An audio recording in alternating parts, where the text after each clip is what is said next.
Hostel warden MCQ series में आपका फिर से स्वागत है।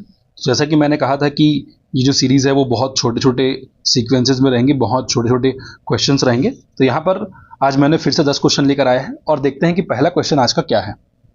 पहला क्वेश्चन है कि वर्तमान समय मनोविज्ञान क्या है।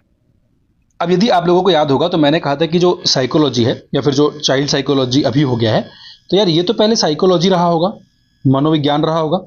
और मनोविज्ञान से पहले क्या था, ये फिलॉसफी था, दर्शन शास्त्र था। तो अब ऐसा हुआ ना कि साइकोलॉजी का आज, यानी कि आज अगर हम लोग 21वीं सदी में है, 21st सेंचुरी में है, तो अभी इसका अलग प्रारूप है। लेकिन स्टार्टिंग में ऐसा नहीं था। तो यहाँ पर अभी तो वर्तमान समय पूछ रहा है, तो ये बहुत इजी क्वेश्चन हो गया कि अभी इसका स्वरूप कौन सा है। तो जो भी लोग सीरियसली तैयारी कर रहे होंगे या फिर वीडियोस को देख रहे होंगे या फिर कोई भी बुक को पढ़ रहे होंगे, उनको पता है कि ये वर्तमान में सर ये व्यवहार का विज्ञान बन चुका है। अब इसके चरण की बात कर लेते हैं। तो इसके चरण में ऐसा है ना कि सबसे पहले ये सोल रहा, मतलब सबसे पहले हम लोगों ने ये माना कि ये जो मनोविज्ञान है वो आत्मा का विज्ञान है या फिर आत्मा का मनोविज्ञान है, जैसा भी आप कहें। फिर धीरे से हमने क्या किया था कि आत्मा से हम लोगों ने मन या फिर मस्तिष्क की ओर चले गए थे। फिर मन व मस्तिष्क से हम लोग कहाँ आए थे, हम लोग चेतना पर आए थे, यानी कि कॉन्शियसनेस पर आए थे। और ये वाला जो था ना, ये हमको सही भी लग रहा था, क्योंकि इसके मैंने बहुत सारे आपको अच्छे अच्छे तर्क भी थे जहां पर मैंने बताया कि यार ये जो सही है। बट एट द एंड आपको पता है कि व्यवहारवाद संप्रदाय आया और व्यवहारवाद संप्रदाय से हम लोगों ने जोर दिया व्यवहार पर, यानी कि अभी हम मानते हैं कि सर वर्तमान में ना जो मनोविज्ञान है वो बिहेवियर ऑफ साइंस पे रुका हुआ है। ये क्वेश्चन जो है ये पक्का है कि बन सकता है, तो इसीलिए इस चीज को आप ध्यान रखेंगे। सेकंड क्वेश्चन की ओर चलते हैं कि साइकोलॉजी शब्द की उत्पत्ति किस भाषा से हुई है। कोई भी व्यक्ति यदि नॉर्मल पढ़ा होगा ना कि साइकोलॉजी क्या होता है, यदि आपने मनोविज्ञान पढ़ा होगा तो आपको पढ़ना ही पड़ेगा कि साइकोलॉजी जो है वो कहाँ से आया है। तो ये जो है यूनानी ग्रीक भाषा से आया है। तो यूनानी ग्रीक भाषा में साइकोलॉजी का मतलब मैंने बताया था कि सर ये जो है ना, ये साइको और लोगोस से मिलकर बना था। और साइको और लोगोस, लोगोस का मतलब हमने कहा था कि सर वो विज्ञान होगा, और साइको का मतलब यदि उस समय याद होगा तो उस समय ये कह रहे थे हम कि ये आत्मा होगा। ठीक है, कई जगह इसको मन भी लिखा है, खैर उससे कोई दिक्कत नहीं है। हमें ये जानना है कि ये जो है ये किस भाषा से आया है। तो ये जो भाषा है वो मेरा यूनानी भाषा है। ये सेकंड क्वेश्चन का आंसर हो गया। थर्ड क्वेश्चन को देखते हैं कि निम्नलिखित में से कौन सा मनोवैज्ञानिक आत्मा के विज्ञान के रूप में मनोविज्ञान, अच्छा ये कह रहे हैं कि आत्मा के रूप में मनोविज्ञान कौन से नहीं मानते हैं। ये जो कैच है ना यहाँ पर, ये वही है कि कौन से लोग जो लोग हैं वो मानते ही नहीं है। ये जो नहीं है ना, वही कैच है यहाँ पर। अब ये कैसे होगा, इसको थोड़ा देखते हैं हम लोग। अब देखो, प्लेटो, अरस्तु, डेस्कार्टेस, या फिर ये एक्चुअल में डेकार्टेस है, डेस्कार्टेस लिखा गया है। और लास्ट में फिर मेरा कौन है, मेरा लास्ट में मेरा वुड है। अब ये लोग बात कर रहे हैं आत्मा का। आत्मा सबसे ओल्डेस्ट है, सबसे ओल्डेस्ट थ्योरी है, तो सबसे पुराना थ्योरी है। अब सबसे पुराना थ्योरी में ना प्लेटो जो है वो बहुत पुराना दार्शनिक है। आप सभी को पता है, यदि आप लोगों ने थोड़ा बहुत भी व्यापम का, पीएससी का तैयारी किया, वो पता चल जाता है कि जो प्लेटो है पुराना दार्शनिक है, अरस्तु भी पुराना दार्शनिक है, और डेस्कार्टे भी या फिर डेकार्टे भी आप जिसको बोलो, वो भी एक पुराना दार्शनिक है। अब यार आत्मा जो है मेरा सबसे पहला प्रारूप है मनोविज्ञान का। ऑब्वियसली ये जो तीनों लोग हैं, ये भी आप लोगों को दिख रहा है कि सर ये पुराने दार्शनिक हैं, तो ऑब्वियसली ये तीनों आंसर में तो हो नहीं सकते।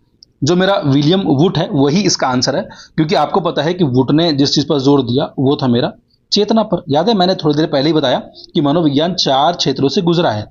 एक सबसे पहले आत्मा, फिर सेकंड आया था मन व मस्तिष्क, और थर्ड जो आया था मेरा क्या, चेतना। और इसके बाद वर्तमान वाले स्वरूप में है। वर्तमान वाला स्वरूप क्या है मेरा, व्यवहार का। तो इसका जो आंसर है वो विलियम वुड हो जाएगा। अगले क्वेश्चन की ओर चलते हैं कि मनोविज्ञान किसका विज्ञान है। ये बहुत अच्छा क्वेश्चन है। और मनोविज्ञान का यदि मैं शाब्दिक अर्थ तोड़ू ना, तो ये हो जाता है मेरा मनोविज्ञान। ठीक है, अब मनोविज्ञान का मतलब, अब ज्ञान मतलब क्या, किसी चीज के ज्ञान की बात कर रहा है। मन मतलब उस व्यक्ति के मन की बात कर रहा है।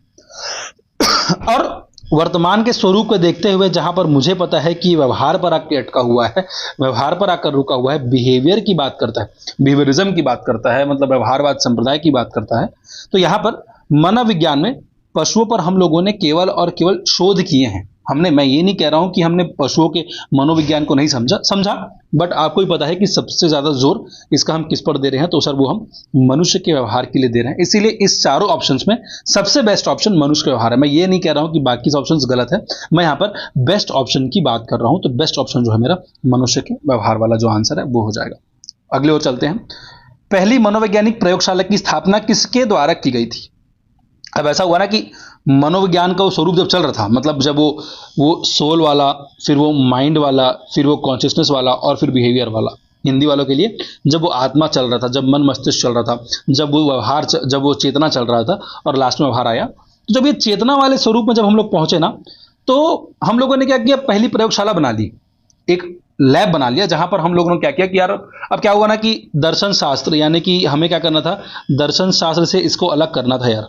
तो अलग करने के लिए ये था ना कि ऐसा कुछ अलग से इसको एक्सेप्ट करने के लिए हमें कुछ अलग करना था ना। तो अलग करने के लिए हम लोगों ने लैब बनाया। लैब बना 1879 में, जर्मनी में बना, और पहला लैब बना, ठीक है। और जर्मनी के और थोड़े डिटेल में जाओगे तो वो लिप्जिंग शहर है। लिप्जिंग शहर में विल्हेम वुड नामक व्यक्ति थे, ये जो खंड में लिख रहा हूं उन्हीं की बात हो रही है। तो विल्हेम वुड ने सबसे पहला लैब बनाया, इसीलिए इनको फादर ऑफ एक्सपेरिमेंटल साइकोलॉजी भी बोलते हैं, फादर ऑफ एक्सपेरिमेंटल साइकोलॉजी। और जी हाँ, यही वो व्यक्ति है जिनको आधुनिक मनोविज्ञान के जनक भी बोलेंगे, याद रखिएगा, क्योंकि इन्होंने ही थोड़ा सा क्या किया, दर्शन शास्त्र से मनोविज्ञान को पूर्णतः अलग करने की कोशिश की। तो इसका जो आंसर है वो और कोई नहीं, मेरे विलियम वुड हो जाएंगे। विल्हेम वुड लिखा कई जगह, तो विलियम वुड या विल्हेम वुड, अब जो आपको सही लगे आप प्रोनाउंशिएट करिए। उसके आगे चलते हैं कि मनोविज्ञान शब्द का सर्वप्रथम प्रयोग सर्वप्रथम किसने किया था। अच्छा, रुडोल्फ गोल्काय का यहाँ पर डायरेक्ट आंसर बताता हूं मैं। गिलफोर्ड जो है ना, गिलफोर्ड को यार ज्यादातर याद रखते हैं हम लोग बुद्धि के लिए, आगे चल के बुद्धि में काम आएगा। पावलोव और स्किनर को हम लोग याद रखते हैं व्यवहारवाद के लिए। व्यवहारवाद मैं मानता हूं कि मनोविज्ञान का एक इंपॉर्टेंट संप्रदाय है व्यवहारवाद। इन दोनों का अपना अलग अलग सिद्धांत है। इसका क्रिया प्रसूत अनुबंधन का सिद्धांत है, इनकी क्लासिकल कंडीशनिंग शास्त्रीय अनुबंधन सिद्धांत है। ये खैर इस बाल मनोविज्ञान के सेक्शन में आपके लिए अनिवार्य नहीं है, शिक्षक भर्ती वालों के लिए अनिवार्य था। रुडोल्फ गोल्काय ने सबसे पहले मनोविज्ञान शब्द का प्रयोग किया था। बुक का नाम था साइकोलॉजिया। साइकोलॉजिया करके उनकी बुक थी। साइकोलॉजिया से फिर हमें समझ में आया कि सर मनोविज्ञान जैसा कुछ चीज भी होता है, और वहां से फिर इसका जो प्रयोग है वो चालू हुआ। तो इसका जो आंसर है वो मेरा रुडोल्फ गोल्की है, या फिर कोई जगह गोल्काय लिखा हुआ है। मनोविज्ञान साइकोलॉजी शब्द की उत्पत्ति निम्नलिखित में से किस शब्दों से हुई है। मैंने थोड़ी देर पहले ही इस क्वेश्चन का आंसर दिया है कि यार वो जो उत्पत्ति वाली चीज है ना, वो दो शब्दों से मिलकर हुई थी। एक मेरा साइको था, ठीक है, साइकी था, और दूसरा मेरा लोगोस था। इन दोनों से मिलकर हम लोगों ने क्या निकाला, ये जो मेरा शब्द है साइकी और लोगोस, और इसी को हमने बना लिया क्या, मनोविज्ञान, यानी कि साइकोलॉजी, है ना। ये तो हम लोगों ने हिंदी रूपांतरण किया है ना, बट पहले उसका इंग्लिश रूपांतरण हुआ है जो कि मेरा साइकोलॉजी है। साइकी का मतलब मैंने बताया ना कि आत्मा लिखा हुआ है, कई किताब में मन भी लिखा हुआ है। और लोगोस का मतलब होता है अध्ययन करना, कई जगह विज्ञान लिखा है, अध्ययन करना या टू स्टडी करना, ये मेरा लोगोस का मतलब है, ठीक है। तो साइकी और लोगोस से मिलकर हमारा क्या बना, मनोविज्ञान बना। मनोविज्ञान की विषय वस्तु के रूप में मन और चेतना के विचारों को किसने अस्वीकार कर दिया। क्वेश्चन का जो कैच है ना वो केवल यही है कि किसने अस्वीकार किया। अस्वीकार किसको किया, तो मन और चेतना को। मतलब ये लोग सोल वाले से आगे बढ़ चुके हैं, माइंड वाले से आगे बढ़ चुके हैं, ये लोग कॉन्शियसनेस वाले से आगे बढ़ चुके हैं। अब ये लोग किस में आ चुके हैं, बिहेवियर वाले में। तो यार यहां पर यदि बिहेवियर वाला आपको पता होगा कौन व्यक्ति है, तो इसका आंसर, इस क्वेश्चन का आंसर आप लोग मुझे कमेंट बॉक्स में बताएंगे। क्योंकि इसलिए बोल रहा हूं क्योंकि इसके जो क्वेश्चंस हैं वो मैंने पहले ऑलरेडी अपने वीडियोस में कराया है, मैंने इसकी थ्योरी लेक्चर भी दी है। विलियम वुड, विलियम जेम्स या सिगमंड फ्रायड या जॉन वॉटसन जो भी है, वही व्यक्ति व्यवहारवाद का जनक भी है। तो इसका जो आंसर है वो कमेंट बॉक्स में आप लोग तुरंत बताएंगे। मनोविज्ञान की जननी कौन से विषय है। जैसा कि मैंने अपने लेक्चर स्टार्ट होते ही मैंने कहा था कि यार मनोविज्ञान की जननी जो है ना वो मेरा दर्शन शास्त्र है।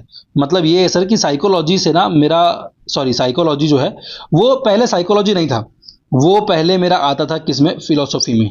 मतलब दर्शन शास्त्र में आया था, और दर्शन शास्त्र का एक हिस्सा मानकर हम लोग पहले मनोविज्ञान को पढ़ते थे। परंतु बाद में समझ आया कि सर मनोविज्ञान अपने आप में बहुत बड़ा क्षेत्र है सर। तो उस बड़े क्षेत्र को हम लोग देखने के लिए हम लोगों ने क्या किया, हम लोगों ने दर्शन शास्त्र से ऐड किया और दर्शन शास्त्र से अलग किया, और अलग करने के बाद आज एक इसे अलग शाखा में देखी जाती है। आधुनिक मनोविज्ञान के जनक कौन है, बहुत अच्छा क्वेश्चन है। इस क्वेश्चन का आंसर मैंने थोड़ी देर पहले ही दिया कि एक व्यक्ति है जिसे मैं फादर ऑफ एक्सपेरिमेंटल साइकोलॉजी भी बोलता हूं। एक्सपेरिमेंटल साइकोलॉजी का मतलब क्या हुआ, मतलब भैया एक्सपेरिमेंट स्टार्ट करने वाले व्यक्ति यही है, और इन्हीं को मॉडर्न साइकोलॉजी के फादर भी बोलता हूं। प्रयोगात्मक मनोविज्ञान हिंदी वालों के लिए, ये मेरा प्रयोगात्मक मनोविज्ञान के जनक भी यही होंगे, और यही व्यक्ति मेरे आधुनिक मनोविज्ञान के जनक भी होंगे। कौन, विल्हेम वुड, ठीक है। विल्हेम, ये वुड है, ये इनकी स्पेलिंग ऐसे लिखाती है, तो विल्हेम वुड जो है वो उसके सही आंसर हो जाएंगे। वीडियो को छोटी रखते हैं और आगे वाले सेक्शंस में और बहुत सारे क्वेश्चंस मैं कराऊंगा। तब तक इस वीडियो को लाइक शेयर सब्सक्राइब करें। तब तक फिर मिलते हैं हम लोग अगले क्लास में। Thank you guys.